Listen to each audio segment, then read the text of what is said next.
Bismillahirrahmanirrahim. Assalamualaikum warahmatullahi wabarakatuh.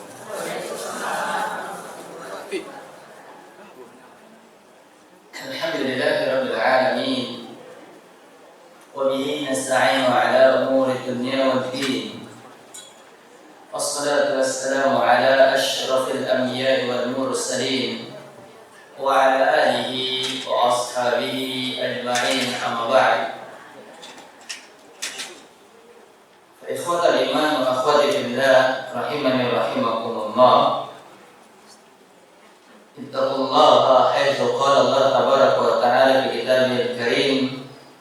Ya ayyuhalladzina amanu taqullaha haqqa tuqatih wa la tamutunna illa wa antum muslimun.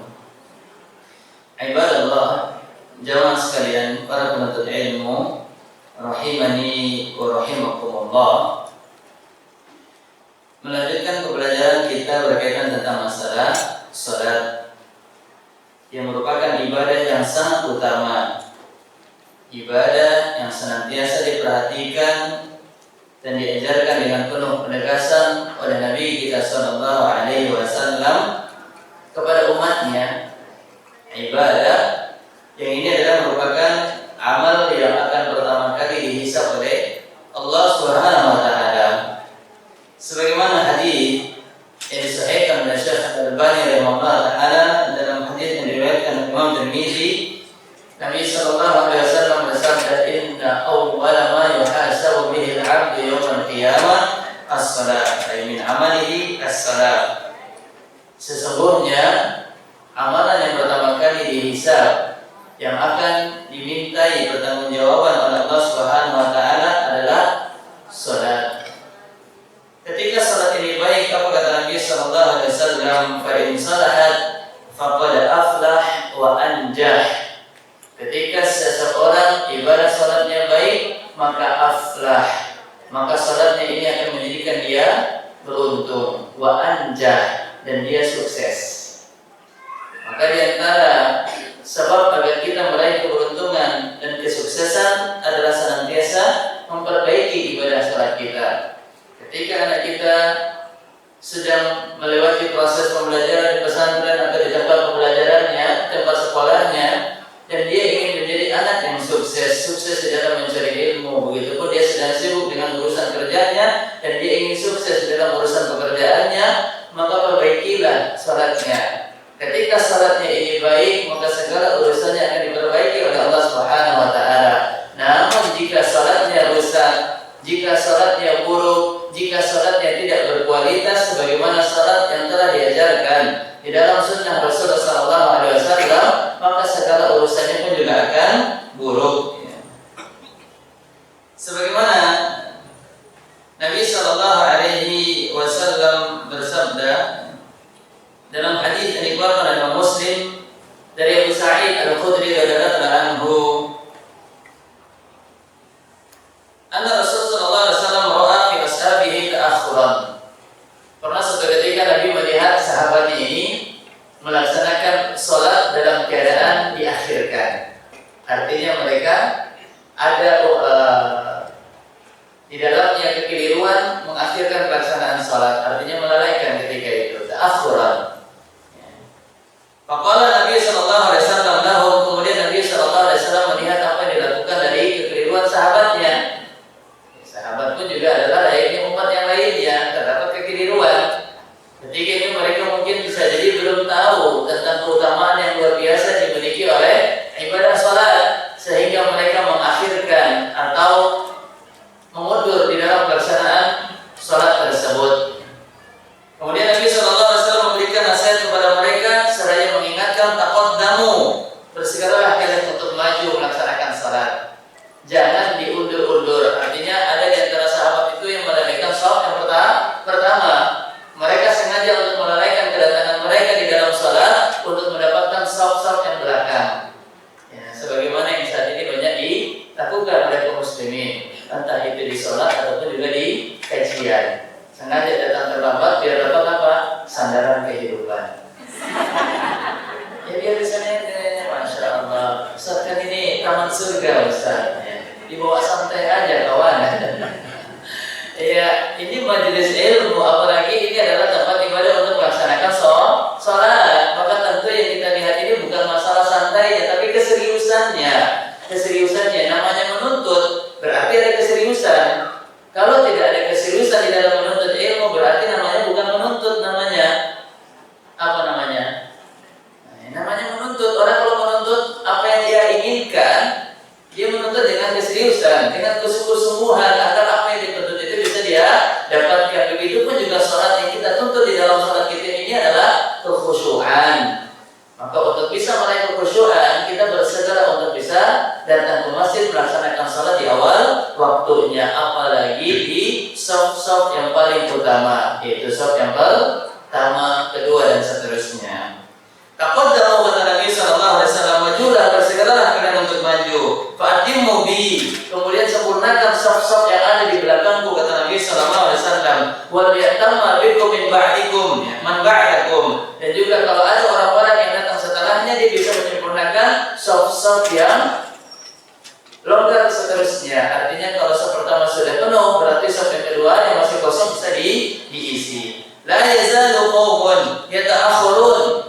Kalau ada suatu kaum mereka selalu menunda-nunda di dalam pelaksanaan sholat, tidak bersegera untuk melaksanakan sholat, yu'akhiruhumullah, maka urusan mereka akan juga ditunda oleh Allah Subhanahu wa taala. Ini hukuman. Maka kadang-kadang ini sebagian ahli hikmah mengambil dari hadis ini, kenapa kok ada orang yang seolah-olah rezekinya selalu datang terlambat, padahal nampaknya dari usahanya sudah begitu giat, seperti contohnya jodoh, tak kunjung juga didapatkan. Maka di antara hikmahnya ini disebutkan oleh para ulama, yaitu diangkat dari hadis ini. Bisa jadi jodohnya diakhirkan, ditunda oleh Nabi, oleh Allah Subhanahu wa taala disebabkan sholatnya. Dia tak pandai menjaga sholatnya, dia tidak ada upaya untuk bisa melaksanakan sholatnya di awal waktu. Selalu dia tunda-tunda, selalu diakhirkan, hingga itu mengakibatkan segala urusannya diakhirkan oleh Allah Subhanahu wa taala. Maka kalau kita ingin segera urusan kita diselesaikan dengan baik oleh Allah wa taala, perbaikilah ibadah kita. Karena kesibukan itu pada hakikatnya, kesibukan dunia itu pada hakikatnya adalah merupakan urusan yang palsu. Urusan yang palsu yang dapat melalaikan kita. Wa mal hayatud dunya illa mata'ul ghurur. Sibuk itu adalah merupakan urusan yang palsu. Semua tergantung dari prioritas kita. Semua tergantung daripada prioritas kita. Sesibuk apapun kita di dalam pekerjaan dunia ini, jika salat adalah merupakan ibadah yang menjadi prioritas yang hendaknya kita laksanakan, maka kita akan selalu mendahulukan salat. Kalau memang menjadikan salat itu sebagai urusan prioritasnya, maka perbaikilah salat, maka kita akan beruntung dan kita akan sukses. Beruntung dan sukses di perkara dunia, begitu juga lebih-lebih perkara di akhirat. Dan sebaliknya, jika salat kita rusak, tidak baik, wa in fasadat, kata Nabi sallallahu alaihi wasallam, faqad khaba wa khasir. Siapa yang salatnya rusak, tidak baik, maka dia akan merugi. Dia akan rugi. Khaba wa khasir, dia akan merugi dengan penuh penyesalan, ya, karena dia tidak memperbaiki ibadah salatnya, sehingga urusannya pun juga tidak diperbaiki oleh Allah Subhanahu wa taala. Maka dari nasihat mukadimah ini, semoga senantiasa menjadi motivasi untuk kita semangat terus memperbaiki ibadah salat kita, baik dari segi waktu pelaksanaannya, baik dari segi bacaan yang kita ucapkan, upaya untuk memahami apa yang ada di dalam bacaan salat, kemudian juga setiap gerakannya kita perbaiki sebagaimana gerakan, bacaan dan seluruhnya sifat salat yang telah diajarkan oleh Nabi sallallahu alaihi wasallam, sebagaimana ini yang telah diperintahkan oleh Nabi di dalam hadisnya, sallu kama ra'aitumuni usolli, salatlah kalian sebagaimana kalian melihat aku salat. Nah, ini gua agak panas ya, mungkin settingan AC-nya mungkin agak berubah, ya. Atau mungkin karena materinya yang agak panas. Masya Allah, salat. Banyak orang yang dimasukkan ke dalam neraka safar karena salat, ma sadaqakum fi saqar, qalu lam nakum minal musallin. Baik, kita lanjutkan pembahasan daripada buku koreksi berbagai kesalahan yang banyak dilakukan oleh kaum muslimin di dalam salatnya, yaitu 221 kesalahan dalam salat yang ditulis oleh Syekh Abdul Aziz bin Nasir Al-Musaimid hafizahullah ta'ala. Terakhir pembahasan sampai di poin berapa itu Ibu? 112. Tadi 111 benar ya? 100 berapa? Betul? Iya, yang saya tanyakan adalah ibu-ibu. Karena kalau bapak-bapak ragu saya. Catatan bapak-bapak beda.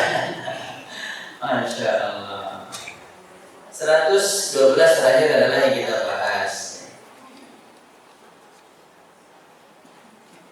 Berarti pada kesempatan hari ini kita masuk pada poin 113.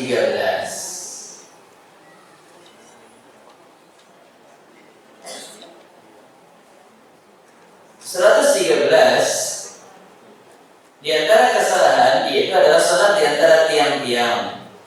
Salat terputus oleh tiang masjid tanpa ada hajat atau kebutuhan. Padahal masih ada banyak shaf yang tidak terisi oleh satupun jamaah salat. Nabi Shallallahu Alaihi Wasallam melarang untuk kita salat di antara dua tiang. Dan larangan ini adalah dihukumi oleh para ulama fikih sebagai larangan yang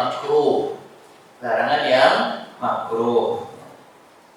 Jika memang masih ada shaf yang kosong setelah tiang, maka lebih baik kita isi shaf tersebut dan melewati shaf yang ada di antara tiang.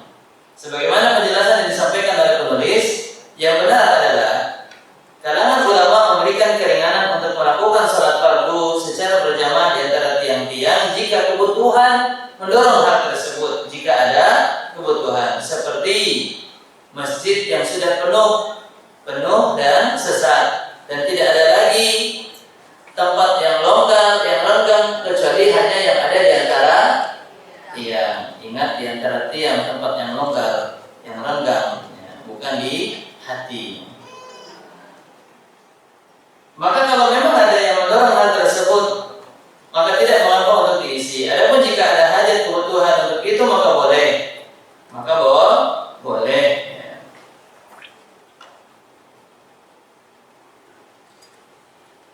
Adapun jika memang masih ada shaf yang renggang di belakang tiang dan masih banyak lagi shaf-shaf yang kosong di belakangnya, maka tentu cara yang lebih tepat di dalam melaksanakan sholat yaitu adalah tidak mengisi di antara tiang. Contohnya seperti apa? Nah, sebenarnya ini juga termasuk antara tiang, yang di sini. Cuman ini cukup jauh, ya. Maka yang lebih tepat kalau memang ini dikhawatirkan termaksud yang dilarang oleh Nabi Sallallahu Alaihi Wasallam, maka sholatlah di shaf yang selanjutnya. Dan ketika kita berada di antara tiang seperti ini, ini banyak sekali tiang-tiangnya. Tiang. Ya, akhirnya kalau memang kita khawatirkan ini adalah merupakan yang dilarang oleh Nabi Sallallahu Alaihi Wasallam, maka sholatlah di belakangnya. Kemudian ada lagi tiang, hindari tiang tersebut. Di belakangnya lagi. Walaupun memang ada agak terjarak, ya, antara shaf yang di depan dan yang di belakang, tidak mengapa. Karena ini upaya untuk bisa menyempurnakan ibadah sholat yang kita laksanakan di dalam masjid. Karena ini adalah upaya untuk menyempurnakan ibadah sholat yang ada di dalam masjid. Nabi Sallallahu Alaihi Wasallam melarang kita sholat di antara dua tiang. Maka di antaranya, kalau di tepi-tepinya, contohnya seperti di kanan saya dan di kiri saya, maka di tepi-tepi tiang itu boleh atau tidak diisi shaf? Maka jawabannya boleh. Yang tidak diperbolehkan itu adalah di antara dalam tiangnya. Adapun jika di luar tiangnya, maka boleh. Ini dia di antara fikih salat di dalam salat berjamaah. Ketika kita melaksanakan salat tersebut di dalam masjid, kita mendapatkan adanya tiang-tiang yang dibangun untuk kemaslahatan bangunan masjid tersebut, maka di antara bentuk fikih salat, keilmuan imam di dalam pelaksanaan salat atau keilmuan ketentuan jamaah kaum muslimin di dalam salat adalah tatkala mereka berada di antara tiang-tiang, maka hendaknya mereka mundur. Ini untuk kesempurnaan salat. Kalau ternyata masih ada saf di belakang tapi dia salat di tengah-tengah tiang, salatnya sah atau tidak? Salatnya sah, tetapi dapat menafikan kesempurnaan daripada ibadah salatnya karena mereka melakukan apa yang dimakruhkan oleh Nabi Sallallahu Alaihi Wasallam di dalam hadisnya. Maka kalau bisa berikan pengajaran, mungkin seperti daurah yang seperti saat ini kita laksanakan pembelajaran tentang fikih salat, sehingga kaum muslimin khususnya yang salat di masjid tersebut mengetahui bagaimana fikih yang ada di dalam sunnah Nabi Sallallahu Alaihi Wasallam ketika mereka melaksanakan salat, agar salat mereka menjadi sempurna. Saya dipahami Bapak Ibu? Ya. Kemudian yang selanjutnya,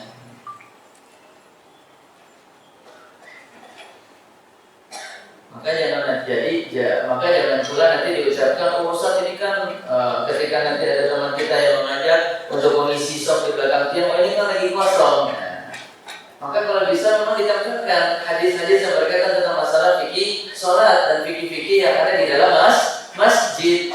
Karena apa yang ada di dalam masjid ini sangat banyak pembahasan fikihnya, sangat banyak pembahasan fikihnya. Apalagi di dalam berkaitan tentang masalah sholat, sangat banyak fikihnya, sangat banyak masalah yang akan dihadapi, yang akan dilewati, yang akan dilalui oleh orang yang melaksanakan sholat. Baik itu sholat di masjid, lebih-lebih juga sholat di rumahnya. Ketika sholat di rumah contohnya, ada orang yang bertamu mengucapkan salam, seperti apa dia memberikan isyarat agar orang yang ada di luar itu tahu kalau dia sedang melaksanakan sholat di dalam rumah dan seterusnya. Kemudian kalau ada nanti hewan yang lewat di hadapannya, bagaimana gerakan yang harus dia lakukan, apakah gerakan untuk membunuh hewan membahayakan, apakah membatalkan sholatnya atau tidak. Ini termasuk daripada pembahasan fikih sholat. Ya nanti kalau ada cucu yang naik ke pundaknya atau anak yang main-main di atas punggungnya ketika dia sedang sholat untuk menurunkan dan menggendong cucunya dan anaknya, ini seperti apa gerakannya? Apakah termasuk daripada gerakan yang makruh, gerakan yang boleh, atau gerakan yang dapat membatalkan sholat? Nah ini termasuk daripada fikih sholat. Kalau tidak dipelajari dan diajarkan kepada kaum muslimin, maka bagaimana mereka bisa berkualitas di dalam melaksanakan sholatnya? Maka ini adalah diantara yang dilarang secara makruh hukumnya, yaitu kaum muslimin melaksanakan sholat di antara tiang. Maka kalau bisa kita ajarkan, dan pengurus masjid menjadi punya tanggung jawab. Maka pengurus masjid ini juga punya tanggung jawab untuk mengajarkan fikih kepada umat. Jadi pengurus masjid ini bukan hanya berurusan tentang masalah uang kotak infak, tidak, tetapi pengurus masjid ini juga punya tanggung jawab di dalam mengajarkan fikih kepada umat, khususnya fikih yang berkaitan tentang masalah masjid dan ibadah-ibadah yang ada di dalam masjid. Selanjutnya,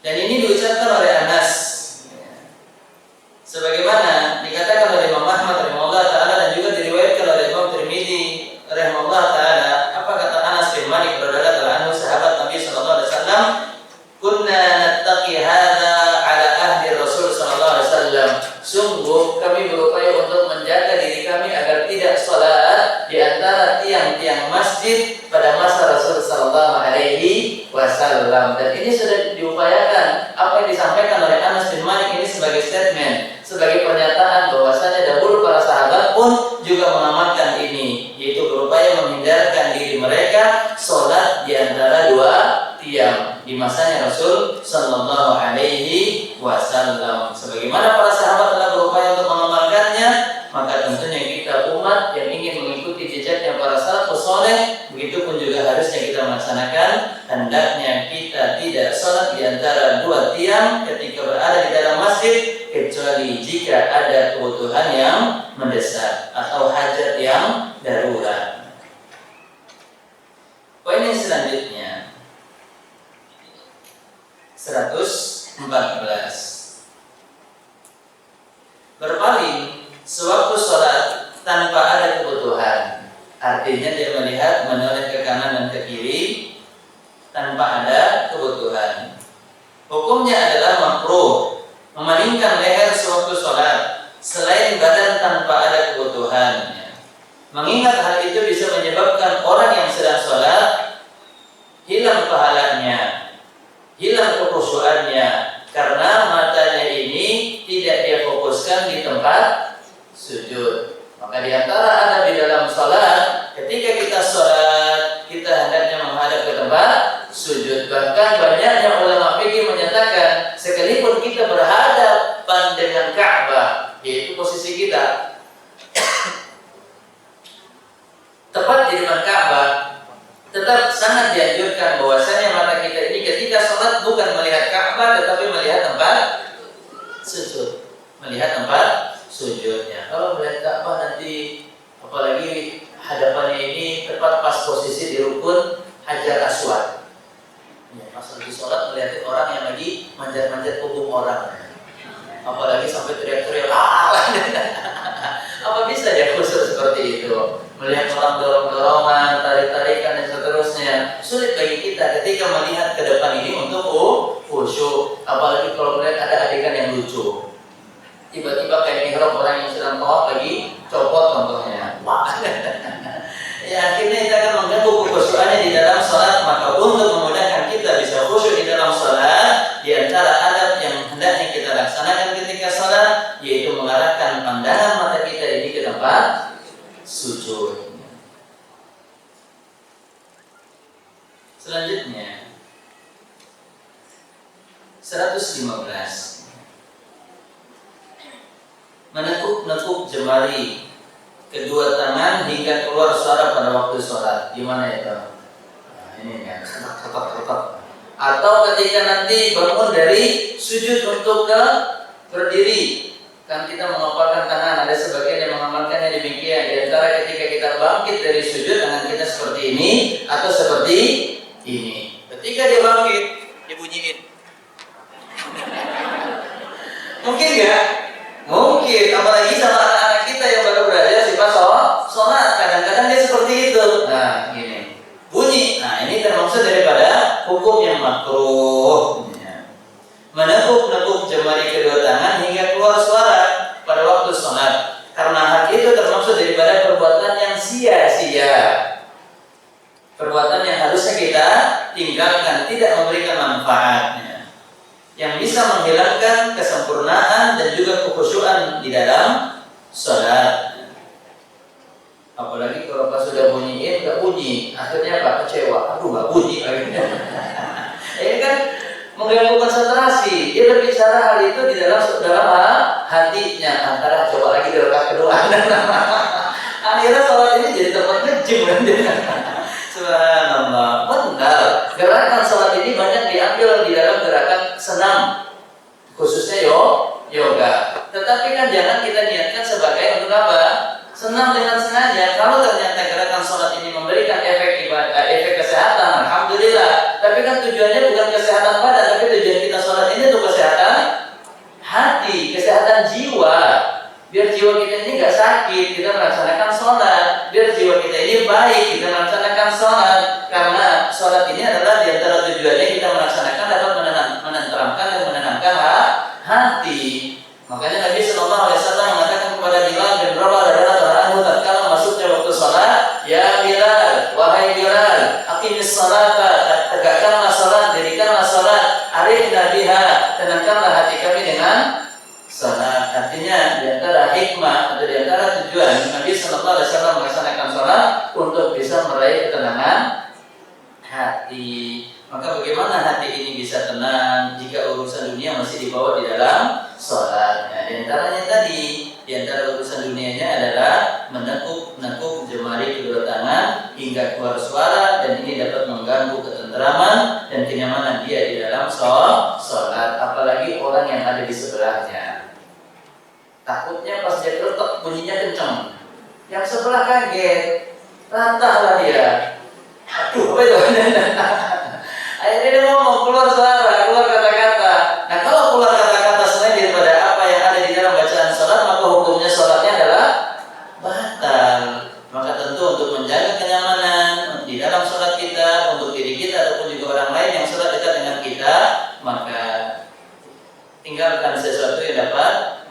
mengganggu kenyamanan sholat.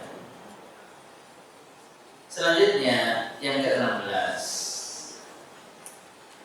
menggeliatkan badan sewaktu sholat.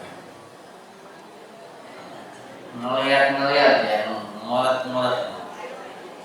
Ya benar, dimakruhkan menggeliatkan badan sewaktu sholat, karena itu bisa mendorong kemalasan dan keluar dari sifat kekhusyuan. Iya. Ketika dia takbir, mungkin takbirnya Allah. Iya. Dia menggerakkan, kemudian ketika sujud, Allahu Akbar, ya, dan seterusnya. Ketika dia melaksanakan gerakan-gerakan tersebut dengan cara menggeliatkan badannya, dan ini dapat mendorong seseorang di dalam kemalasan, dan sekali lagi ini akan mengurangi sifat kekhusyuan dia di dalam sholat. Padahal kita dituntut untuk bisa sholat dengan khusyuk. Qumu lillahi qanitin. Di dalam Quran surat Al-Baqarah ayat 238, Allah Subhanahu wa taala berfirman, "Wa hafidzu 'ala shalawati was shalatil wusta." Jagalah salat, semua keseluruhan salat, ya, dan juga salat wusta. Wa qumu lillahi qanitin, dan juga kalian berdiri hendaknya untuk Allah Subhanahu wa taala di dalam salat dalam keadaan qanitin, yaitu dalam keadaan khusyuk. Di awal Quran surat Al-Mu'minun, Allah Subhanahu wa taala menerangkan qad aflahal mu'minun. Beruntunglah orang-orang yang beriman. Kenapa mereka beruntung orang-orang beriman? Apa gerangan amal yang mereka laksanakan sehingga menjadi golongan yang beruntung? Apa kata Allah Subhanahu wa taala di ayat yang kedua dari Quran surat Al-Mu'minun? Alladzina hum fi shalatihim khashi'un. Mereka di dalam salat yang sedang mereka laksanakan, mereka melaksanakannya dengan penuh kekhusyuan. Maka khusyuk ini adalah di antara sesuatu yang dituntut untuk bisa terus kita hadirkan di dalam salat kita. Kemudian poin yang selanjutnya,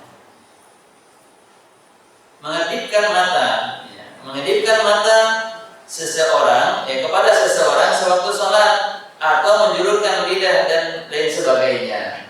Sebagai apa itu? Kode. Kita lagi sholat sunnah, tiba-tiba anak datang, kemudian atau mungkin lagi sholat anak datang, atau suami minta izin pengen makan makanan kita. Ma, boleh nggak, Ma? Iya, terus kalau nggak boleh, Ma, boleh nggak? Dia ngasih isyarat, kalau ini boleh, kalau ini tidak, itu nggak boleh. Maka seperti ini adalah hukumnya makruh, makruh. Mengedipkan mata kepada seseorang sewaktu sholat atau menjulurkan lidah yang lainnya, ini dapat mengurangi kekhusyuan yang ada di dalam hati. Ketika kekhusyuan hati itu kuat, maka akan pula kuat kekhusyuan sholat yang dilakukan oleh anggota badan kita. Ya, kalau hati kita ini kuat khusyuknya, anggota badan kita, contohnya mata ini pun juga akan kuat khusyuknya. Contoh kayak tadi, ya, tidak terganggu kekhusyuan hatinya, maka dia tidak akan menoleh ke kanan dan ke kiri. Ya, kemudian pikirannya pun juga tidak akan kemana-mana selain daripada dia akan fokus kepada apa yang dibaca di dalam sholatnya. Maka jagalah kekhusyuan hati, dan memang inti daripada ibadah itu adalah ibadah hati. Inti daripada ibadah itu adalah ibadah hati.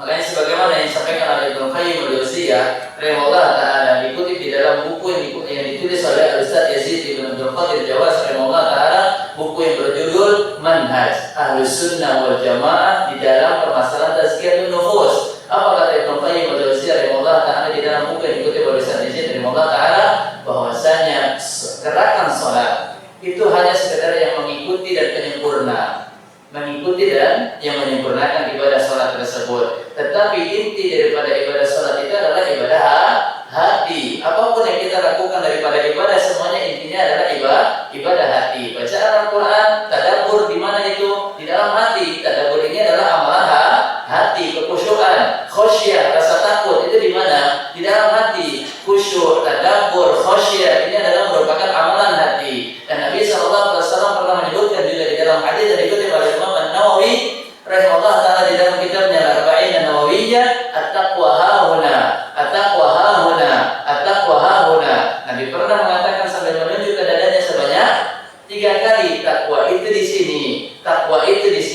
takwa itu di sini, yaitu hakikat takwa adalah apa yang ada di dalam hati. Adapun gerakan badan, gerakan tangan, kaki, mata, telinga, mulut ini adalah sebagai penyempurna. Maka ibadah kita ini bisa jadi sia-sia, tidak bernilai pahala di sisi Allah ketika kita sholat hanya gerakan badan saja, hanya bacaan lisan saja, tetapi hati kita tidak ikut rukuk, tidak ikut i'tidal, tidak ikut sujud, tidak ikut memahami apa yang dia baca di dalam ibadah sholat. Maka yang penting ini hati, hati. Maka hendaknya para penuntut ilmu disebutkan oleh Ustaz Yazid Ibn Abdul Qadir Jawas rahimahullah taala di dalam bukunya tadi Manhaj Ahlussunnah wal Jamaah di dalam masalah tazkiyatun nufus, hendaknya para penuntut ilmu bukan hanya mempelajari ilmu untuk sekedar tahu, tetapi juga hendaknya dia mempelajari di antara materi yang paling utama,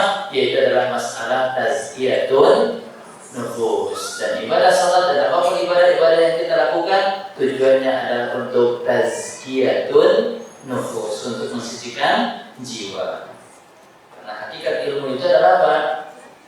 Bertambah rasa takut kita kepada Allah Subhanahu wa taala, bukan untuk hanya sekedar memperbanyak informasi, hanya sekedar menambah ilmu dan wawasan. Bukan itu tujuan inti daripada mencari ilmu, tetapi tujuan inti daripada ilmu adalah bertambahnya rasa takut kita kepada Allah Subhanahu wa taala, sebagaimana nasihat yang disampaikan oleh Abdullah Ibnu Mas'ud, sahabat yang mulia, semoga Allah meridainya. Beliau pernah berkata radhiyallahu anhu, "Laisa al-'ilmu bi kathrati riwayah." Ilmu itu bukan karena banyaknya pengetahuan yang kita miliki, bukan banyak tahu tentang masalah riwayat-riwayat, tidak.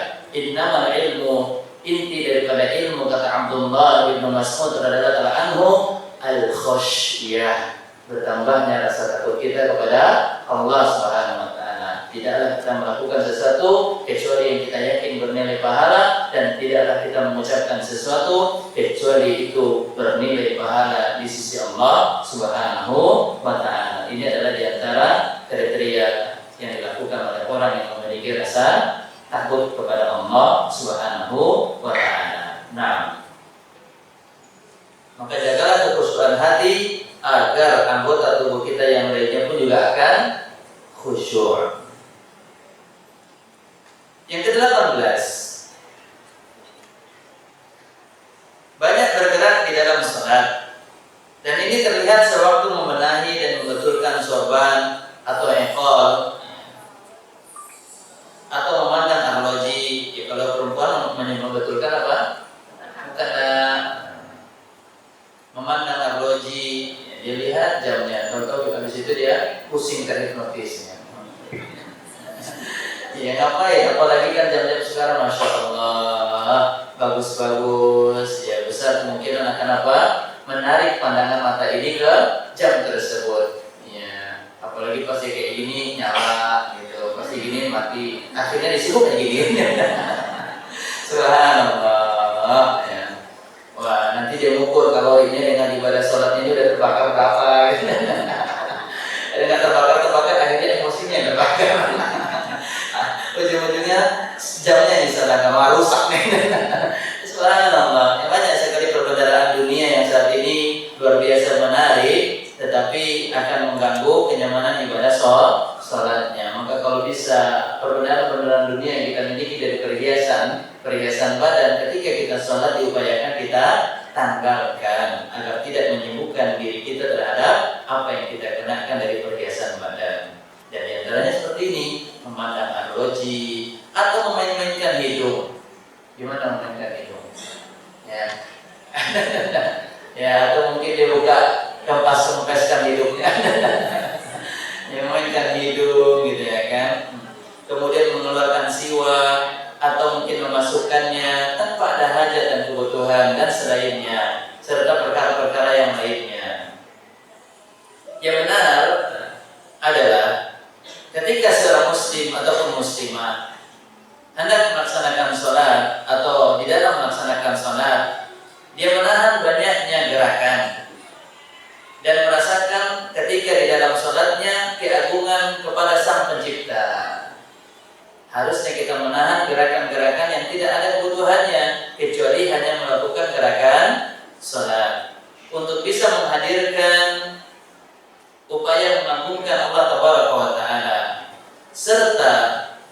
dia mengurangi gerakan yang tidak dibutuhkan, ini menampakkan ketundukan dan kekhusyuan dia kepada Allah Subhanahu wa taala. Ketika kita mengurangi gerakan yang tidak ada hajat yang untuk bisa kita lakukan, artinya tidak ada dorongan untuk kita melakukannya, perkara-perkara atau gerakan yang sia-sia, maka ini menampakkan ketundukan seorang hamba serta berupaya untuk kekhusyuan dia di dalam sholat di hadapan Allah Subhanahu wa taala. Adapun orang yang banyak bergerak pada waktu sholat, maka hal itu menunjukkan sangat kurang kekhusyuan dia di dalam sholatnya. Sebagian ulama berpendapat jika gerakan-gerakan itu dilakukan secara beruntun berkali-kali tanpa ada hajat dan kebutuhan, maka itu bisa menjadikan sholatnya batal, menjadi batal. Maka dengan demikian, ikhwatal iman wa akhwatibillah, sedikit kami berikan rangkuman faedah berkaitan tentang masalah gerakan di dalam sholat. Terdiri dari beberapa macam gerakan. Ada 4 diantaranya. Yang pertama adalah gerakan wajib. Gerakan wajib yang kita lakukan berdiri, ruku, i'tidal dan seterusnya. Dan ini adalah merupakan bagian daripada rukun salat. Gerakan yang mesti kita lakukan kecuali jika ada uzur, maka tidak mengapa kita tidak melakukannya. Contoh, tidak mampu berdiri, karena takbiratul ihram dalam keadaan berdiri hukumnya adalah wajib. Ya, maka diupayakan bagi kaum muslimin yang mungkin tidak kuat berdiri lama di dalam sholatnya, sekurang-kurangnya ketika dia berdiri memulai sholat, maka takbirlah dalam keadaan posisi berdiri. Jangan duduk-duduk.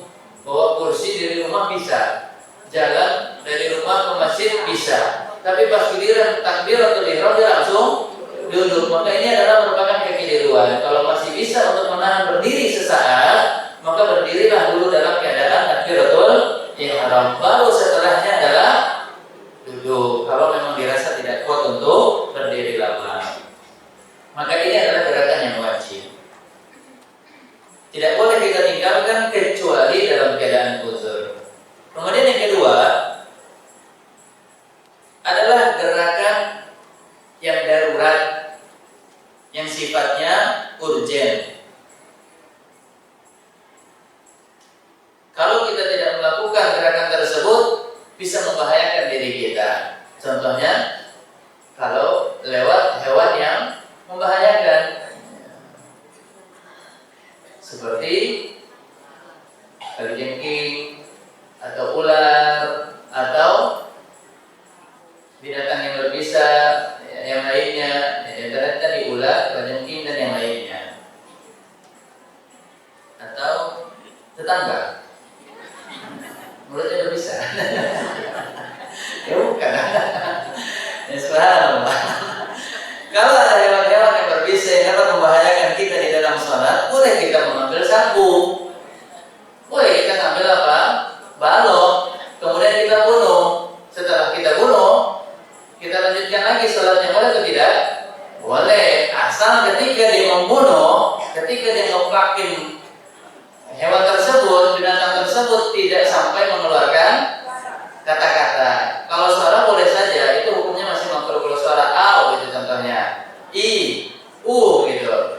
Tapi kalau sampai ada kata-kata yang dipahami, contohnya aduh, ya, wadaw gitu. Iya, i ngeri gitu contohnya. Ada kata-kata yang bisa dipahami, maka itu bisa membatalkan sholat.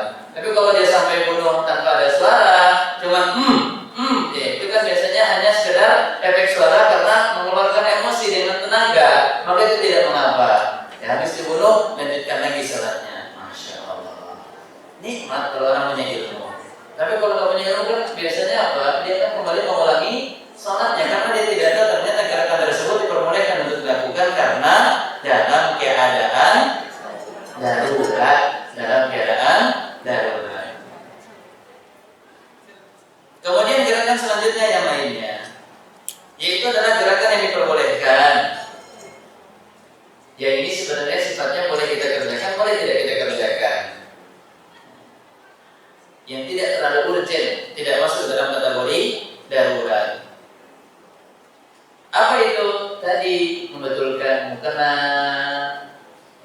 Kemudian kalau ada anak atau cucu yang ternyata mungkin lari di masjid sehingga kita khawatir dengan apa yang dilakukan ini dapat mengganggu kaum muslimin di dalam kekhusyuan sholat mereka, akhirnya kita ambil, kita pegang, kita tahan tangannya atau kita gitu. Maka gerakan seperti ini diperbolehkan.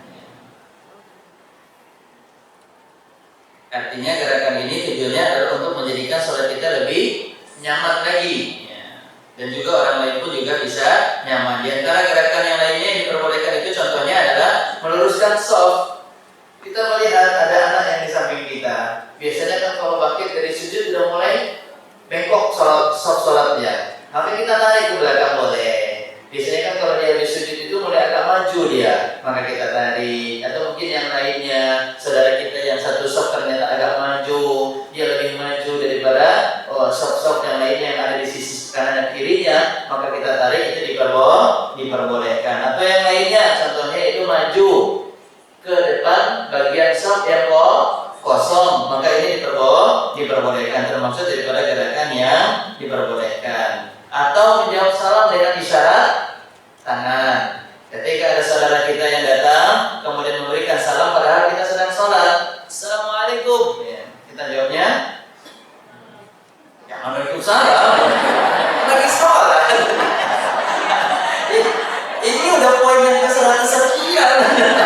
Masih ada juga yang jawabnya dengan salam. Kayaknya matahari enak untuk jemur. Tak jemur.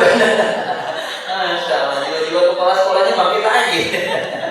Subhanallah, jangan dijawab. Ketika kita lagi sholat, ada yang memberikan salam, boleh nggak orang yang lagi tidak sholat, dia lagi lewat di samping orang sholat, kemudian dia memberikan salam kepada orang yang sholat, boleh atau tidak?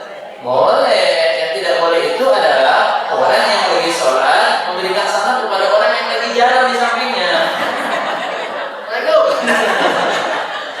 Jangankan memberikan salam, menjawab salam tadi aja tidak boleh, karena memberikan salam hukumnya adalah sunnah, menjawab salam adalah wajib, maka tidak boleh dia memberikan salam. Jangankan memberikan salam, menjawab salam yang hukumnya adalah wajib tidak boleh secara lisan, tapi boleh secara isyarat tangan seperti ini, seperti ini. Maka ini gerakan yang diperbolehkan. Selanjutnya gerakan yang makruh. Gerakan yang keempat itu adalah gerakan yang makruh, yang dilakukan tanpa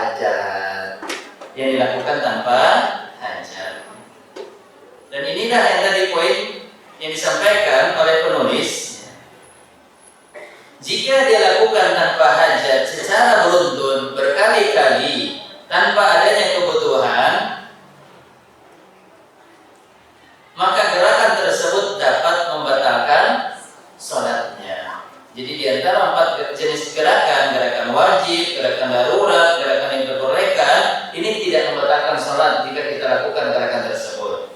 Tetapi yang keempat ini, gerakan yang makruh, pada asalnya makruh, kalau dilakukan sesekali boleh, tidak membatalkan sholat, tetapi dapat mengurangi pahala sholat dan dapat mengurangi kualitas kekhusyuan dia di dalam sholat. Tetapi status sifat sholatnya tidak batal, tetap sah kalau dilakukan sesekali.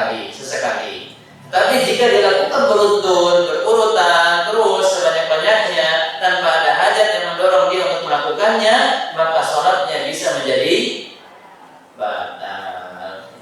Maka boleh kita koplakin, Pak.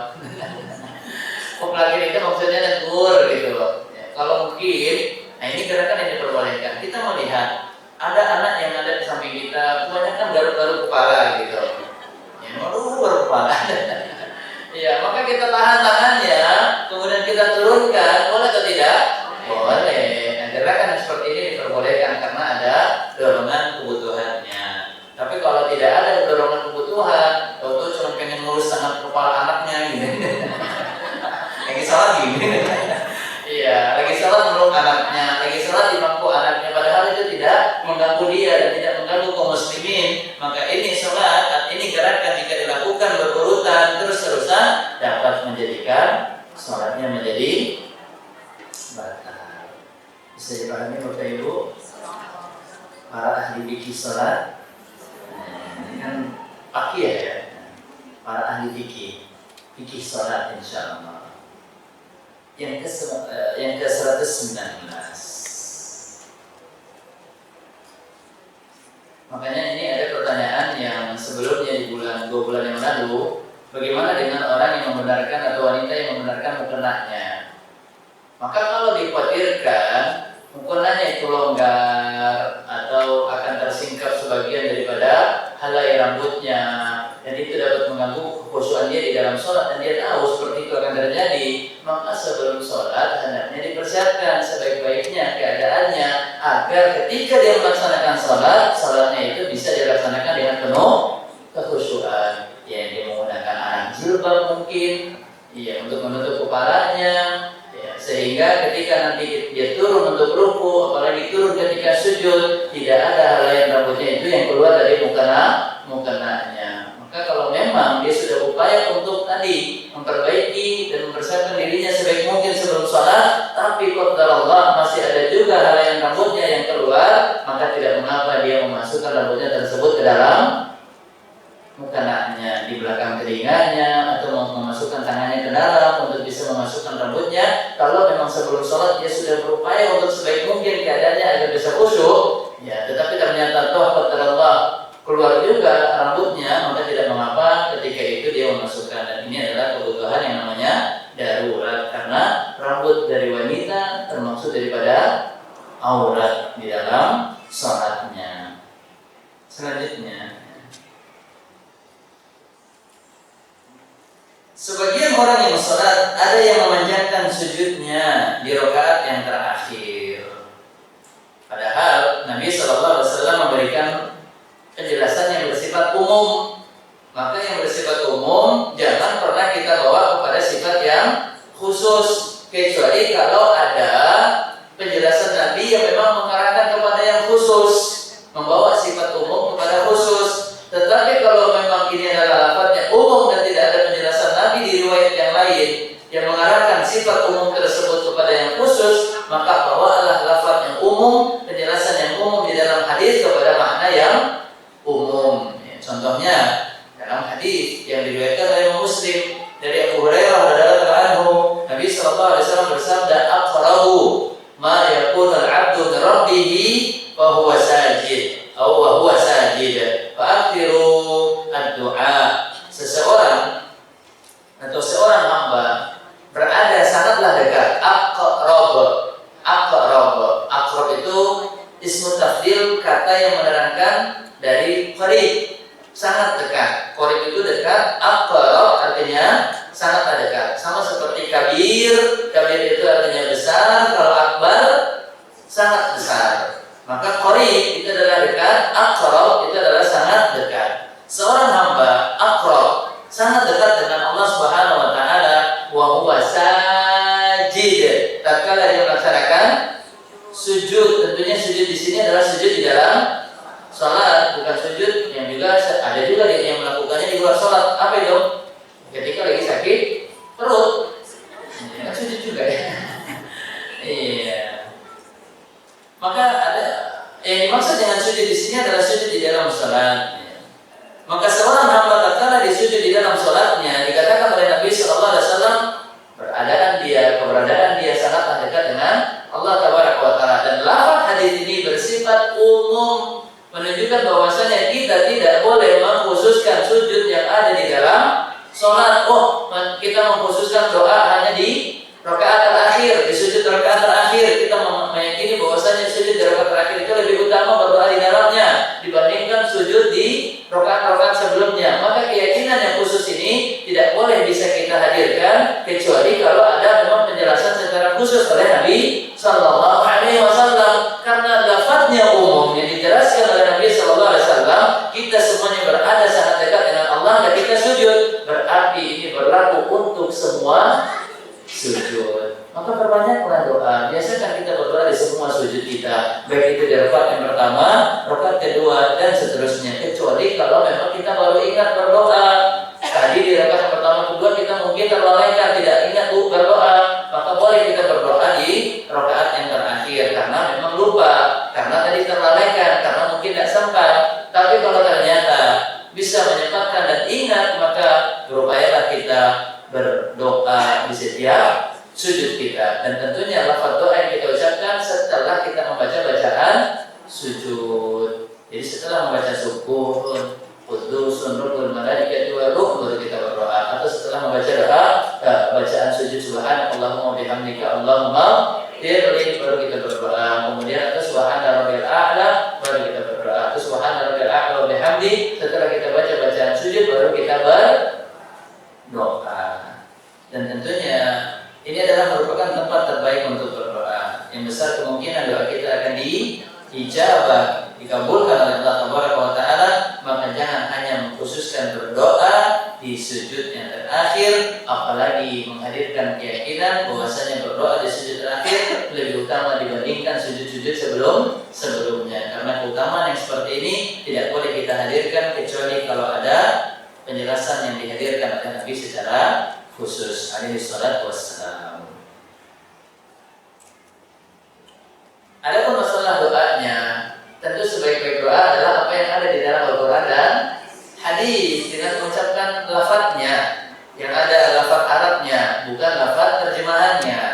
Kalau kita pengen berdoa dengan bahasa Indonesia atau selain daripada bahasa Arab, yang penting bukan bahasa isyarat, maka boleh. Itu sebagian para ulama membolehkan kita berdoa di dalam sujud ketika sholat yang kita lakukan bersifat sholat sunnah, bukan sholat wajib. Karena sholat sunnah itu agak lebih leluasa hukumnya dibandingkan sholat wajib. Contohnya, di dalam sholat wajib tidak boleh kita memegang mushaf, tetapi kalau di dalam sholat sunnah boleh kita memegang mushaf. Sebagian para ulama membolehkannya. Contoh yang lain, di dalam sholat wajib kita wajib untuk menggerakkan sholat, gerakan-gerakannya. Kalau memang tidak ada uzur, berdiri, ruku', i'tidal, sujud, wajib kita menggerakkan gerakan-gerakan sholat. Tetapi kalau di sholat sunnah, sekalipun kita tidak ada uzur, sekalipun kita tidak dalam keadaan sakit, boleh nggak kita sholat sunnah langsung memilih duduk?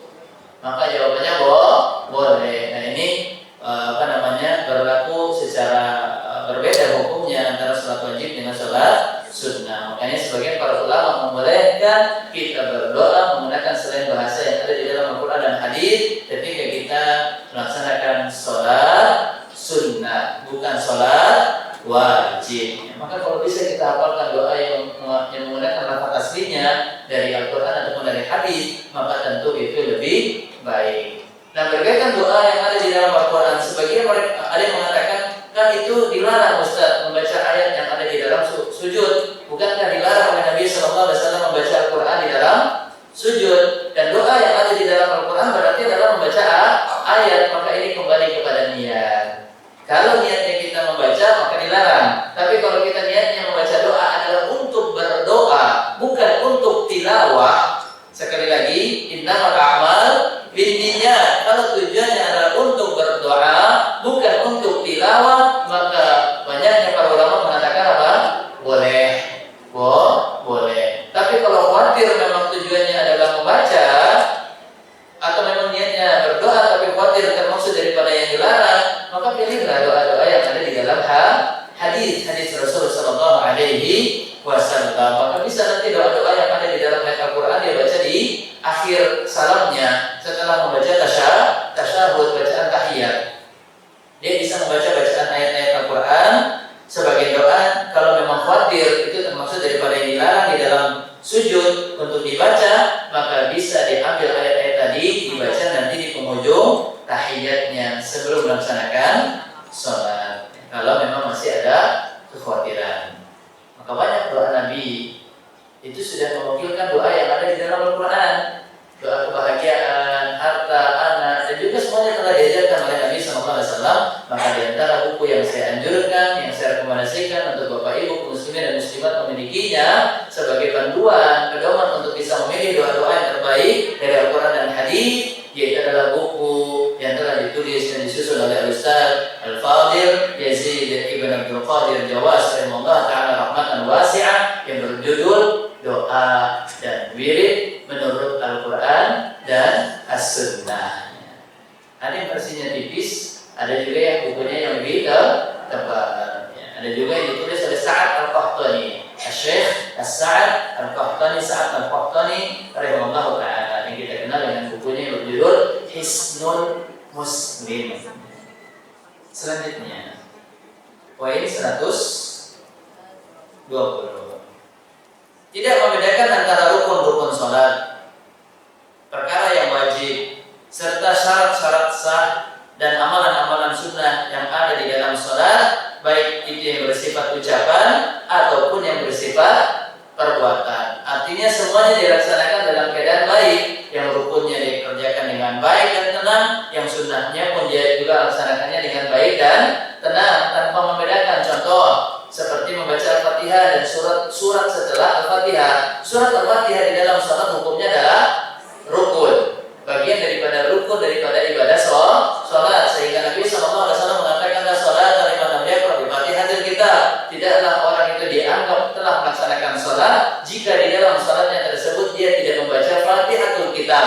Fatihatul Kitab adalah surat Al-Fatihah.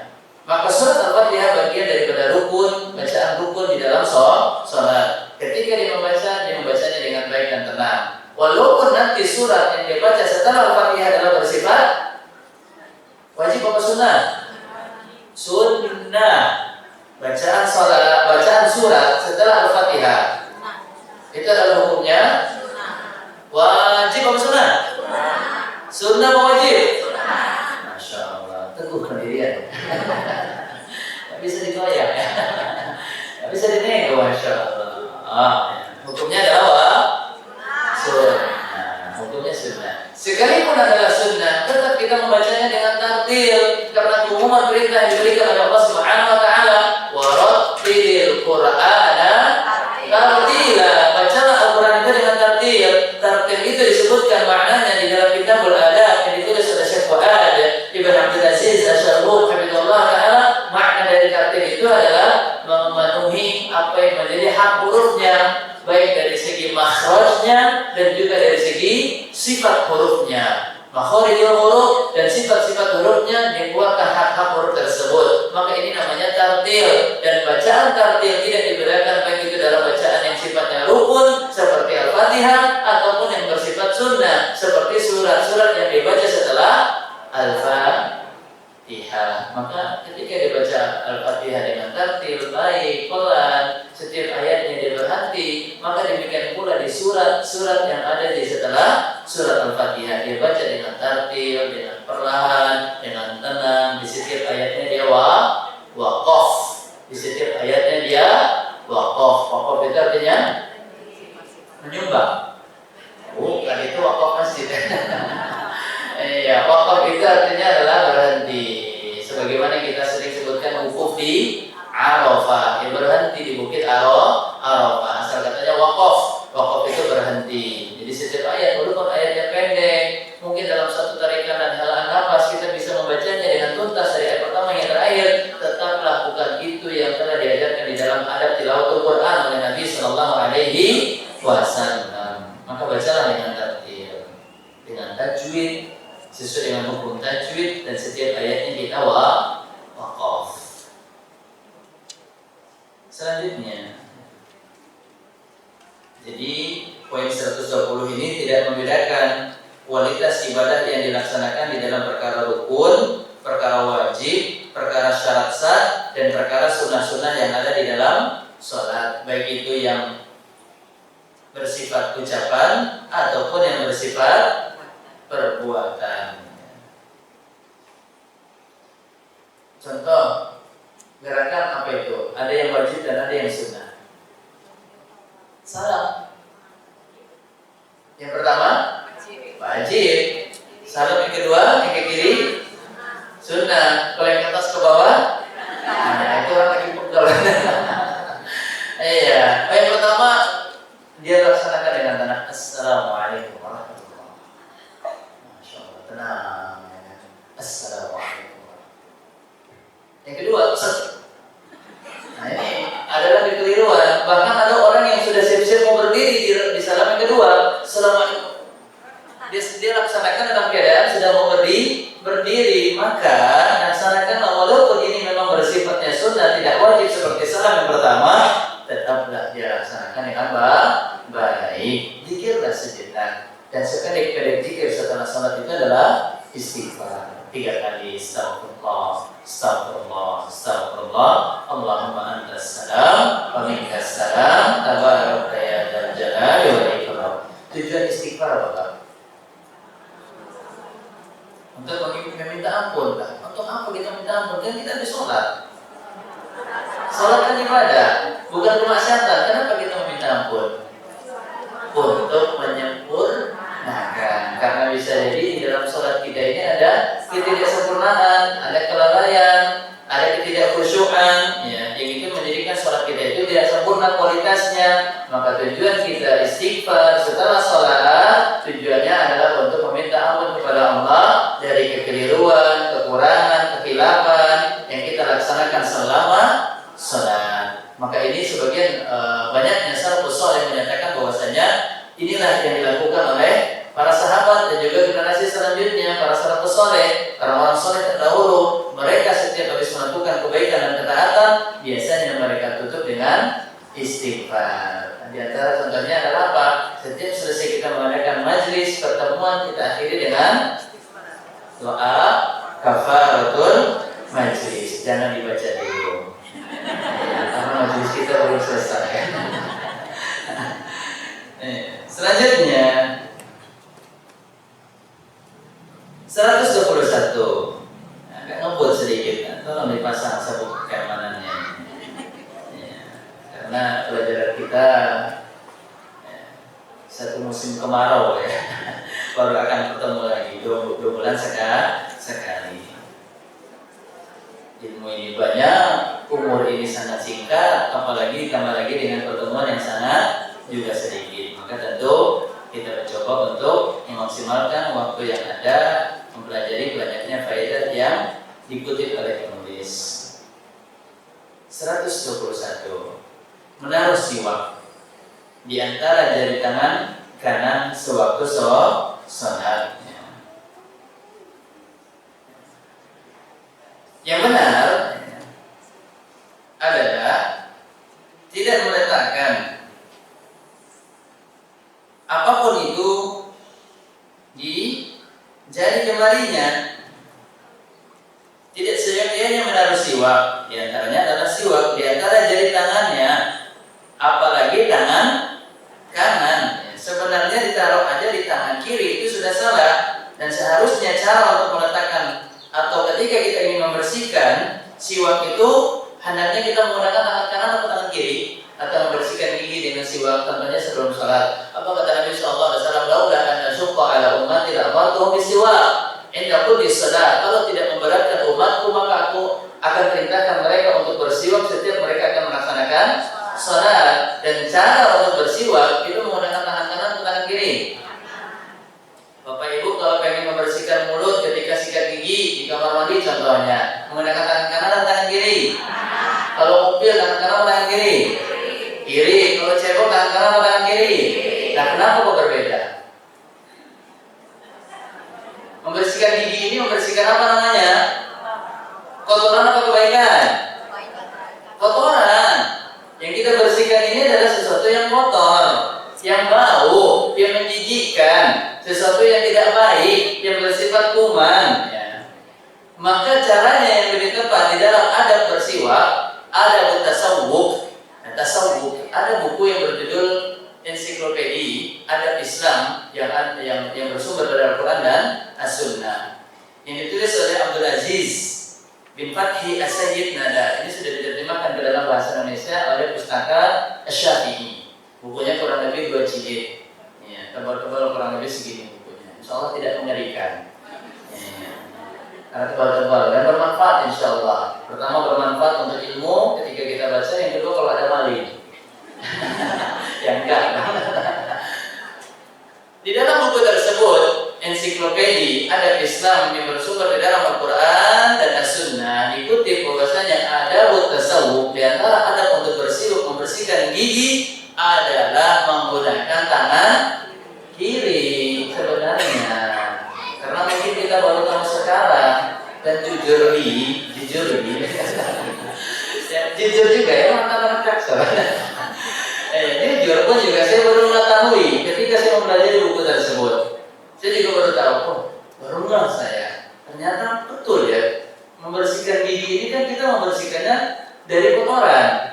Dan di dalam gigi ini kan ada yang sifatnya kotoran, bau. Dan biasanya nanti kita akan menyiapkan anak kita itu menggunakan tangan kanan. Lalu kalau tangan kiri kita bau dan kuman yang tadi ada di mulut kita itu pindah di tangan kanan dan kita menggunakannya untuk menyuapkan makanan ini di mulut anak kita atau di mulut suami kita contohnya atau di mulut istri kita contohnya, maka ini kuman yang tadi yang ada setelah kita membersihkan mulut akan nempel di tangan dan akan pindah kepada orang lain. Kalaupun mungkin kumannya tidak pindah, baunya kecium orang. Nah ini kok beda? Kok bukan bau makanan, kok ada beda bau yang tidak sedap. Nah ini dia, saya pun juga baru tahu. Dan ternyata beginilah sebenarnya ketika adab untuk membersihkan kotoran. Apapun kotoran, yang itu memang bersifat adalah kotoran, maka tentunya adalah menggunakan tangan kiri, bukan tangan kanan. Karena Nabi SAW untuk melakukan hal-hal yang mulia, hal-hal yang baik, yaitu beliau Nabi SAW mendahulukan bagian kanan yang mulia, yang baik, yang santun, penuh kehormatan, beliau mendahulukan bagian kanan dibandingkan bagian tangan kirinya atau bagian tubuhnya yang kiri. Maka jangankan dia menaruh di tangan kiri ketika sholat, ya. Apapun itu yang dia taruh di tangannya dan ini akan mengganggu kekhusyukannya, maka lebih baik dia tinggalkan. Apalagi ini akan mempengaruhi juga kenyamanan orang yang sholat yang ada di sekitarnya. Dia pegang ujung siwak yang biasa dipakai untuk membersihkan mulut, hadapnya ke tempat sujud orang. Ya orang akhirnya sujudnya miring. Miring ke kanan, miring ke kiri. Subhanallah, menghindari bau yang tidak sedap yang hadir dari siwaknya. Maka tentu ini adalah sesuatu yang dapat mengganggu kenyamanan dirinya di dalam sholat dan juga mengganggu kenyamanan orang lain di dalam sholat yang seharusnya dia tinggalkan. Selanjutnya, apapun itu yang senilainya, baik itu siwak, mungkin ada kalung tasbih yang dia gunakan gitu ya untuk alat bantu tasbih, maka diupayakan jangan dia jadikan sebagai sesuatu yang melengket di tangannya. Khawatirnya malah ketika nanti dia sujud, dia tidak sujud juga dengan sempurna. Ketika dia meletakkan tangannya, tidak dia letakkan dengan sempurna di atas tanah tatkala dia sujud. Sedangkan kita diperintahkan untuk sujud dengan sempurna di atas 7 anggota tubuh kita. Selanjutnya, kesalahan 122, sholat dengan memakai arloji yang bergambar satu atau lebih makhluk yang bernyawa. Ya, tadi saja kita menganjurkan untuk apa? Tidak menggunakan hal-hal yang dapat mengganggu kekhusyukan seperti arloji, padahal tidak bergambar tadi di awal yang kita bahas. Apalagi sekarang adanya gambar makhluk yang bernyawa, apalagi dia bergerak. Karena jam-jam yang modern saat ini kan bisa menghadirkan gambar yang bergerak, animasi yang bergerak. Tentu ini akan mengganggu kenyamanan kita ataupun orang lain yang sholat di samping kita. Pas kita lagi sujud, kita seperti ini, contoh orang yang di sebelah kita melihat jam kita. Wah, keren ya. Akhirnya tidak khusyuk lah dia sholat. Dia mikirkan, ini jamnya apa nih mereknya nih? Kok keren gitu? Ini apa tadi ya gambarnya? Jadi penasaran. Itu kurang jelas nih rakaat pertama. Rakaat yang kedua diulang lagi masih kurang jelas. Akhirnya dia lagi di rakaat ketiga. Belum jelas sampai setelah sholat dia penasaran, dia panggil orang yang punya jam. Tadi gambarnya apa? Dan ini kan tentunya akan apa? Menjadikan orang yang ada di dalam sholat itu tidak khusyuk, baik untuk dia sendiri yang menggunakan jam tersebut atau orang lain. Dan tentunya kalau sama penulis hanya disebutkan di sini contohnya arloji. Dan ini bisa kita analogikan, kita contohkan kepada barang-barang yang lain yang kita pakai di dalam sholat. Di antaranya apa? Peci, di antaranya sarung, di antaranya mukena, di antaranya kaos. Apalagi kaos-kaosnya yang bertuliskan tulisan lucu, anekdot, gambar-gambar yang lucu, ataupun juga ada tulisan lucu. Buronan mertua, menantu idaman, dan seterusnya.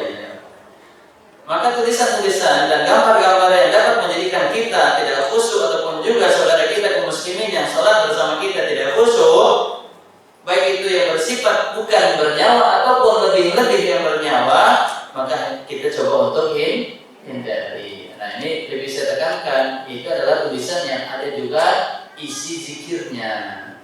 Kalau terjemahannya mungkin tidak mengapa, tapi kalau lafadznya lebih baik jangan. Baik itu lafadz yang ada dari ayat Al-Quran atau lafadz yang ada dari hadis-hadis Rasul Sallallahu Alaihi Wasallam. Karena kalau terjemahan tidak dikatakan sebagai ayat Al-Quran.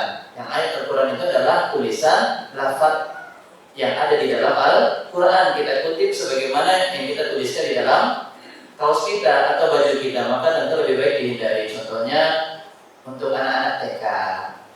Nah, biasanya kan untuk mengajarkan anak ini doa-doa yang baik, kemudian kita tuliskan anak soleha, doanya di bawah Rabbi habli minas salihin. Ayo pandai bersyukur, kita tuliskan alhamdulillah. Ini kan lafaz yang juga ada dari potongan ayat Al-Quran, maka lafaz-lafaz yang seperti itu kita hindari. Apalagi yang ada namanya Allah, yang ada namanya Nabi Muhammad SAW, untuk mengagungkan pencipta kita yaitu Allah, dan untuk mengagungkan kekasihnya Allah dan kekasih umat ini yaitu Nabi Muhammad SAW yang bersifat zikir doa, maka lebih baik kita tidak cantumkan di pakaian yang kita kenakan. Apalagi nanti kan dicuci.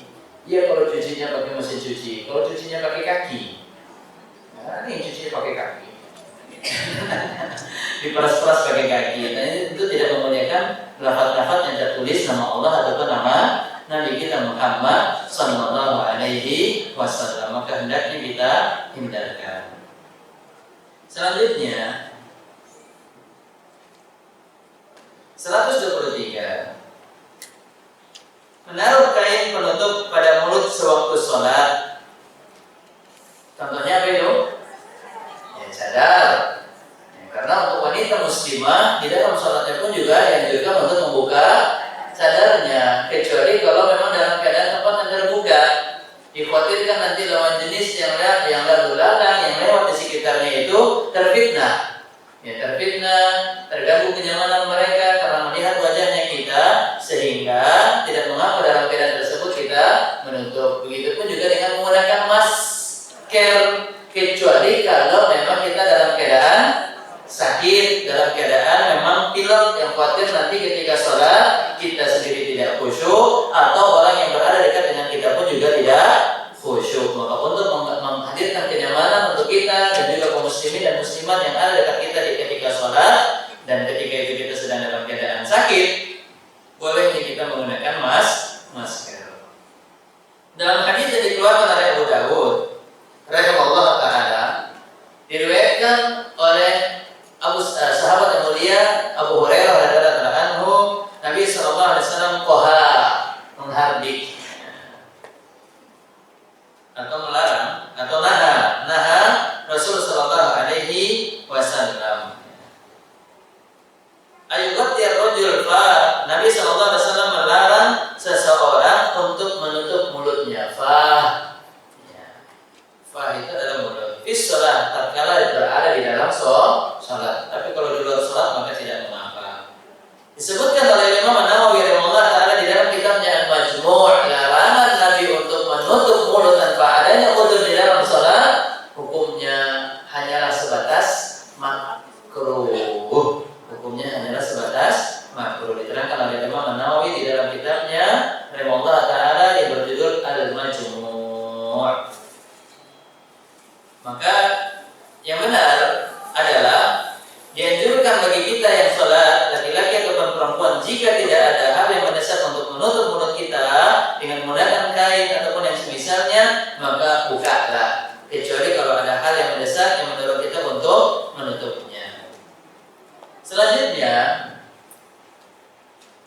poin 124. Kesalahan di dalam sholat yaitu adalah menguap pada waktu sholat. Apalagi tatkala dia menguap, dia tidak menutupnya, membiarkan mulutnya terbuka. Dan bahkan bukanlah lagi dia menutupnya, membiarkan mulutnya terbuka, malah disertai dengan adanya suara. Gimana suaranya?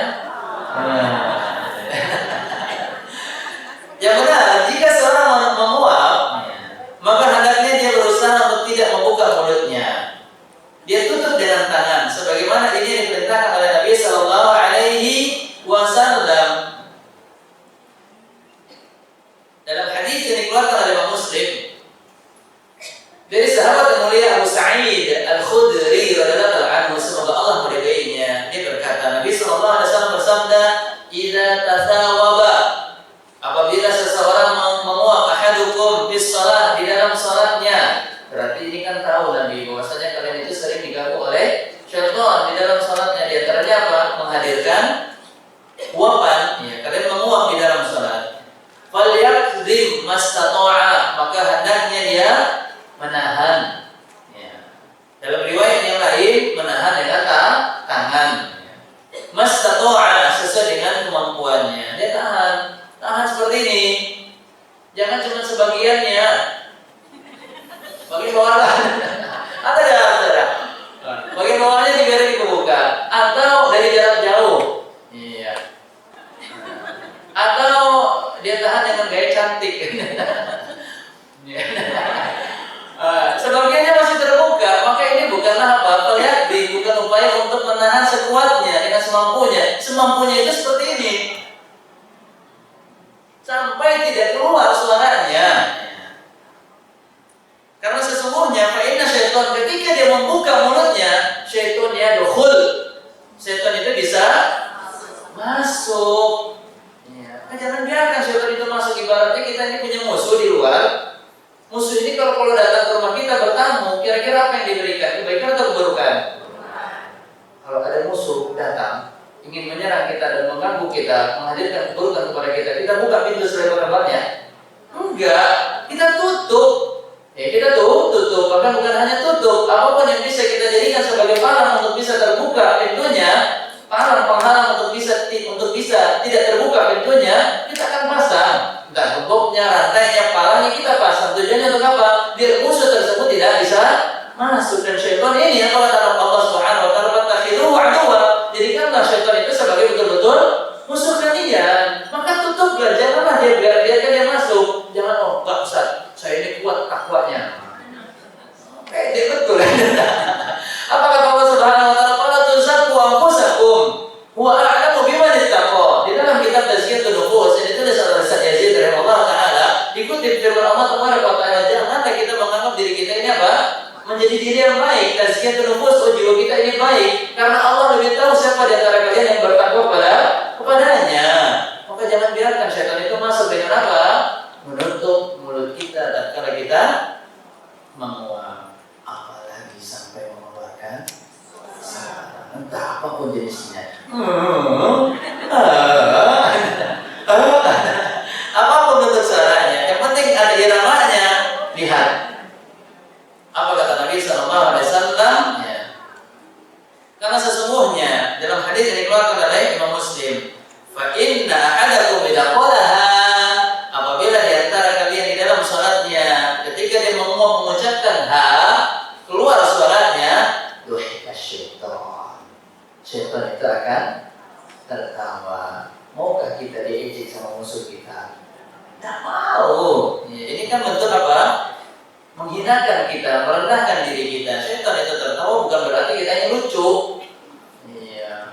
Berarti ini kita apa? Sedang dalam keadaan hina dalam keadaan rendah, dihinakan oleh syaitan karena kita melakukan apa yang dilarang oleh Allah.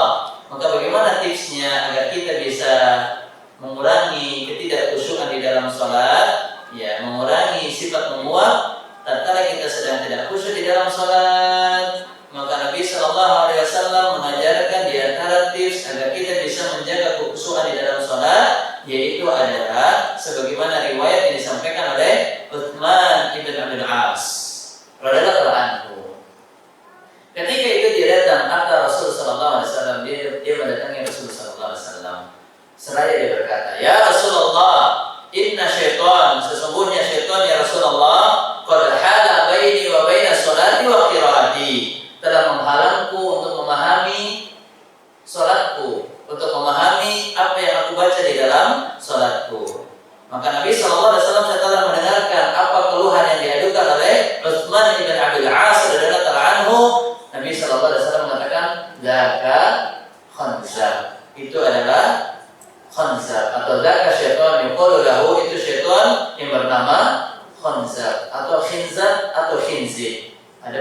riwayat yang penyebutannya agak sedikit berbeda, tetapi asal hurufnya sama. Kha, nun, zai, ba. Khanzab atau khinzib atau khinzab.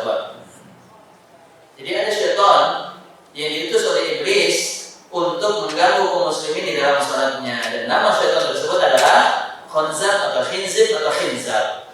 Terus apa kata Nabi sallallahu alaihi wasallam? "Idza ahsastahu", kalau kamu mulai merasakan godaan yang didatangi oleh khanzab di dalam salatmu, fata'awwad billahi minhu, maka mintalah perlindungan kepada Allah tabaraka wa taala darinya. Wadkhul ala yasarika thalathan, maka meludah kecillah sebanyak 3 kali ke kiri.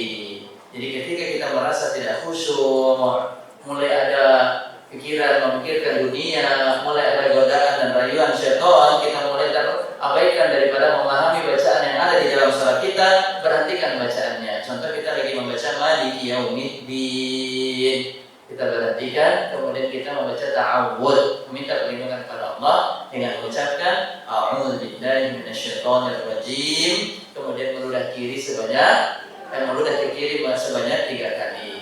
Jangan terbalik, bukan ta'awudnya 3 kali, meludahnya sekali. Ta'awudnya sekali, meludah ke kirinya sebanyak 3 kali. A'udzu billahi minasyaitonir rajim.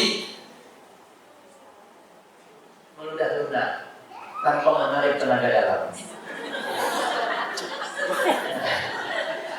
Takutnya dalam keadaan emosi, dasar syaitan.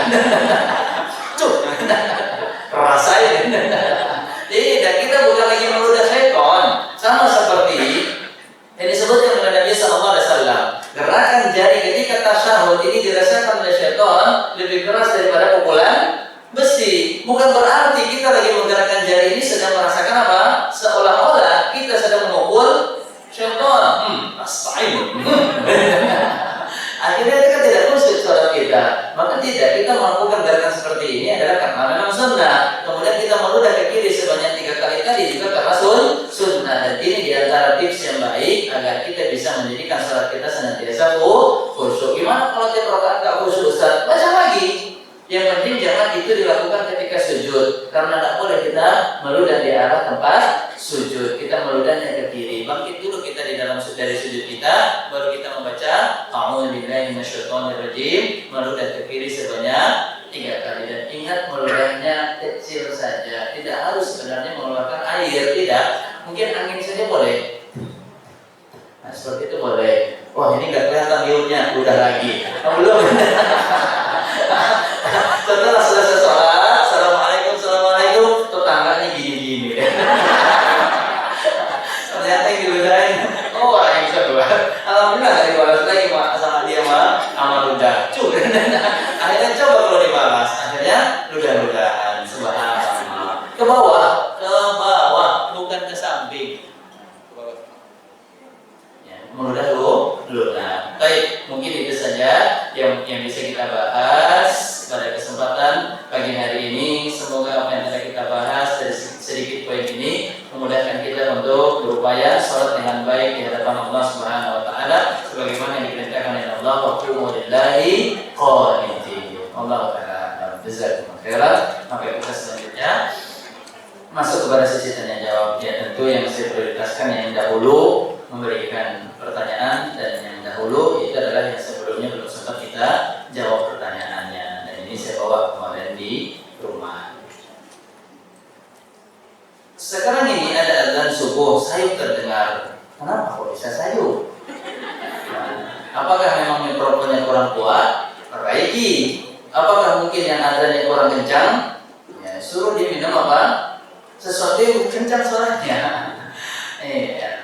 Maka kalau bisa muadzin itu memang dipilih yang memiliki suara yang kencang. Dan ini untuk mengantisipasi ketika nanti mati listrik, dia bisa pergi ke tempat yang bagian atas masjid, entah itu di menara atau di bagian luar masjid, bagian tinggi, dan itu dia bisa sholat dengan suara yang kencang, sebagaimana ini diperintahkan oleh Nabi SAW kepada Bilal bin Rabah. Dia memiliki suara yang sangat kencang.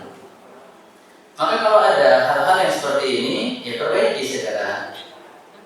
Bagaimana hukumnya? Ya hukumnya perbaiki.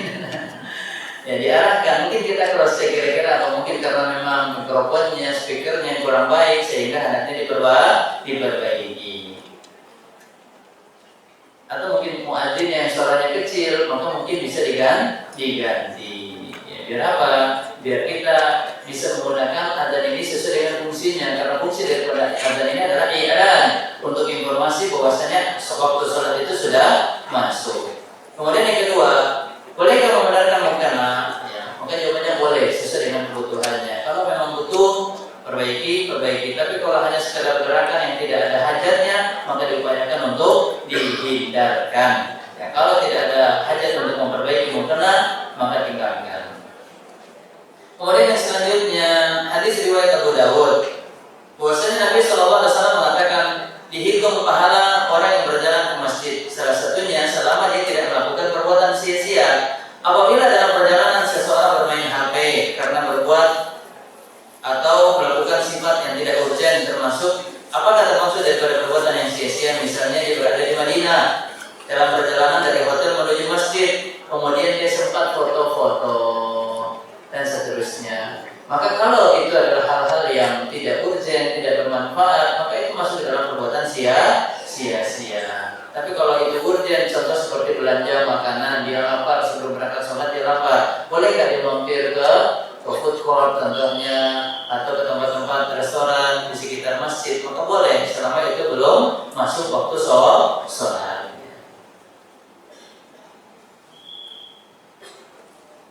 Saya izin bertanya, sudah beberapa kali sholat istikharah, tapi sampai saat ini saya belum mendapatkan jawaban dari mimpi.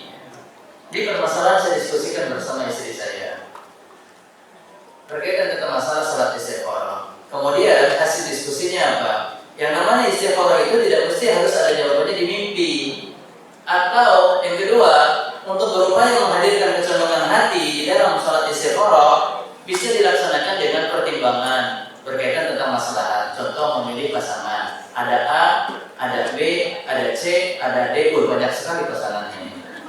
Ya, contohnya, maka di antara calon pasangan yang akan dia pilih sebagai pendamping hidupnya, dia lihat dari agamanya, dia lihat dari akhlaknya, dia lihat dari status nasabnya dan seterusnya, sebagaimana telah disyaratkan oleh Nabi SAW.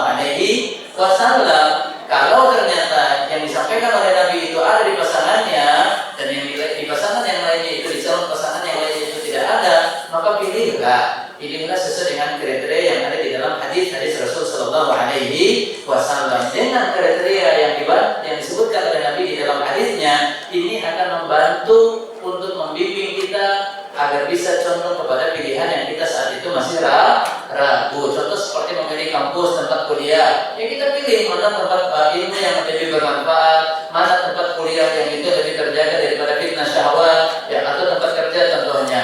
Kita lihat mana yang tempat kerja itu lebih memudahkan kita untuk bisa menjalankan perintah Allah, mana di tempat kerja itu yang bisa menjaga diri kita daripada harta syubhat contohnya. Maka dari pertimbangan-pertimbangan itu akan menghadirkan kecondongan hati yang itu bisa memudahkan kita memilih pilihan yang tepat sesuai dengan apa yang ada di dalam syariat Islam. Jadi kita pertimbangkan seperti itu, mana maslahat, mana mudarat, mana manfaat, mana yang tidak bermanfaat.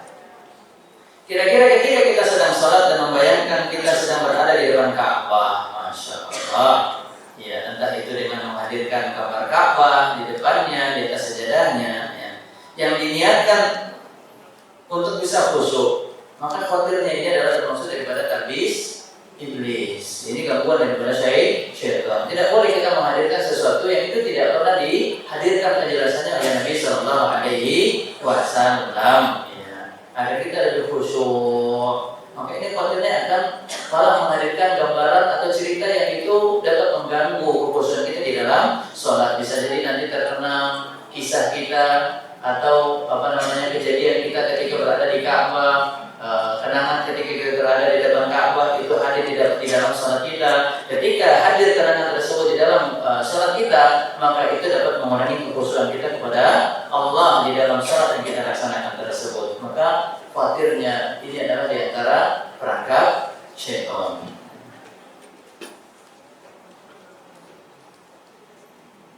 Izin bertanya terkait tiang-tiang. Saya pernah sholat berjamaah, ya, ahwat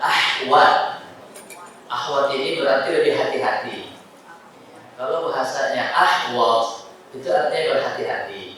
Kalau akhwat baru adalah perempuan. Dan lebih tepat tulisannya bukan akhwat. Yang tepat adalah akhwat. Karena jamak dari ukhtun itu satu saudari. Ya, jamak dari ukhtun itu adalah akhwat. Maka untuk panitia yang mungkin akan memberikan informasi, oh ini kontak untuk ikhwan, oh ini kontak panitia untuk akhwat, maka setelah haknya itu dikasih akhwat. Ya, maka kalau kita pengen menggunakan istilah-istilah yang ada di dalam Arab, maka tulislah atau sebutkanlah dengan istilah yang tepat. Sama seperti syahwat yang tepat, atau syubhat, bukan syubhat, tapi syubhat. Ketika kami sedang ada kajian ba'da subuh, tetapi karena khusus akhwat ditempatkan di tenda, dan kebetulan saya tidak ada yang kebetulan. Semuanya ini sudah terjadi dengan takdir Allah Subhanahu wa taala. Karena kebetulan ini selalu akan saya teringat. Karena ada salah seorang ustaz kami, ketika itu saya sudah mengucapkan kalimat kebetulan di hadapannya, kemudian beliau tegur saya, yaitu Ustaz Ali Ahmad. Ya, Ustaz Ali Ahmad radhiyallahu taala, salah seorang dai senior yang ada dari Batam, Pekanbaru. Beliau ketika itu saya berikan kalimat sambutan di dalam kajiannya, karena saya sebagai ketua organisasi Sumatera Barat di Libya ketika itu, sehingga saya berikan kalimat sambutan kepada Ustaz Ali Ahmad. Kebetulan Ustaz lagi kosong bisa hadir di sini. Apa kata beliau? No, tidak ada yang kebetulan. No. Semuanya ini sudah terjadi atas takdirnya Allah Subhanahu wa taala. Maka kalimat kebetulan ini mesti akan menjadikan perasaan saya sensitif. Karena pernah diingatkan oleh Ustaz kami. Semuanya sesuai dengan takdir Allah. Qadar Allah, bukan kebetulan. Qadar Allah ma syaa fa'al. Dan kebetulan qadar Allah. Saya sholat di samping tiang bambu penyangga tenda, dan saat itu ada saudari fillah ya, yang haid, dan dia tetap berada di tengah-tengah kami sholat, tidak mau bergeser ke belakang dan meninggalkan sholat karena mungkin beliau takut tidak kedapatan tempat lagi. Apakah sholat kami sah? Kalau dia berada di depan kita, bukan berada tepat di tempat sholat kita, maka tidak mengapa. Ibaratnya seperti anak kita yang sedang buang hajat, mungkin di samping sejadah kita, bukan tepat di sejadah tempat kita sujud, maka itu tidak mengapa. Ya, itu tidak mengapa. Yang tidak diperbolehkan itu adalah bagian area yang betul-betul kita jadikan sebagai sholat. Kalau memang terdapat najis, baru tempat tersebut tidak sah kita gunakan untuk sholat. Tapi kalau ternyata masih jauh dari area yang kita gunakan untuk sholat, maka itu tidak mengapa. Contoh dia berada di depan kita, berada di samping kita, maka itu tidak mengapa karena itu di luar daripada area sholat kita. Apalagi tidak menempel langsung di bagian tempat kita sholat. Sebagian para ulama membolehkan kita menggendong anak yang walaupun dia menggunakan pampers, yang pampersnya itu di dalamnya ada najis. Selama najisnya itu di pampersnya terjaga, dijamin aman, tidak langsung bersentuhan dengan pakaian yang kita gunakan di dalam sholat, atau tidak menempel di tempat sujud yang kita gunakan untuk sholat, maka kita menggendongnya dalam keadaan dia menggunakan najis atau tertempel di pakaiannya najis, tidak mengapa. Allah Ta'ala, maka sholatnya insya Allah sah. Mungkin ini saja yang bisa kita bahas. Adapun pertanyaan selanjutnya saya mohon izin jadikan PR lagi. Ya, karena waktu kita sudah terbatas daripada nanti saya yang digantung di tiang ya. Jadi kita nggak boleh sholat di tiang. Ya, akhirnya saya yang digantung di tiang karena waktu kita sudah terbatas. Dan muslimun ala syurutihim, muslim itu sesuai dengan syarat yang telah disepakati. Karena panitia telah memberikan syarat, kajian kita dimulai dari jam 9:30 sampai jam 11. Maka sampai di sinilah kita bisa melaksanakan kajian. Semoga waktu kita, kehidupan kita, harta kita semuanya diberkahi oleh Allah Subhanahu wa taala. Semoga salat kita senantiasa diperbaiki oleh Allah Taala. Semoga Allah Subhanahu wa taala menerima segala ibadah kita, mengijabah segala doa kita maupun segala dosa kita. Wassallallahu ala nabiyina Muhammadin wa ala alihi washabbihi wasallam. Wa akhiru da'wana alhamdulillahi rabbil alamin. Subhanallahumma wa bihamdika asyhadu an la ilaha illa anta astaghfiruka wa atubu ilaik. Jazakumullahu khairan. Assalamualaikum warahmatullahi wabarakatuh.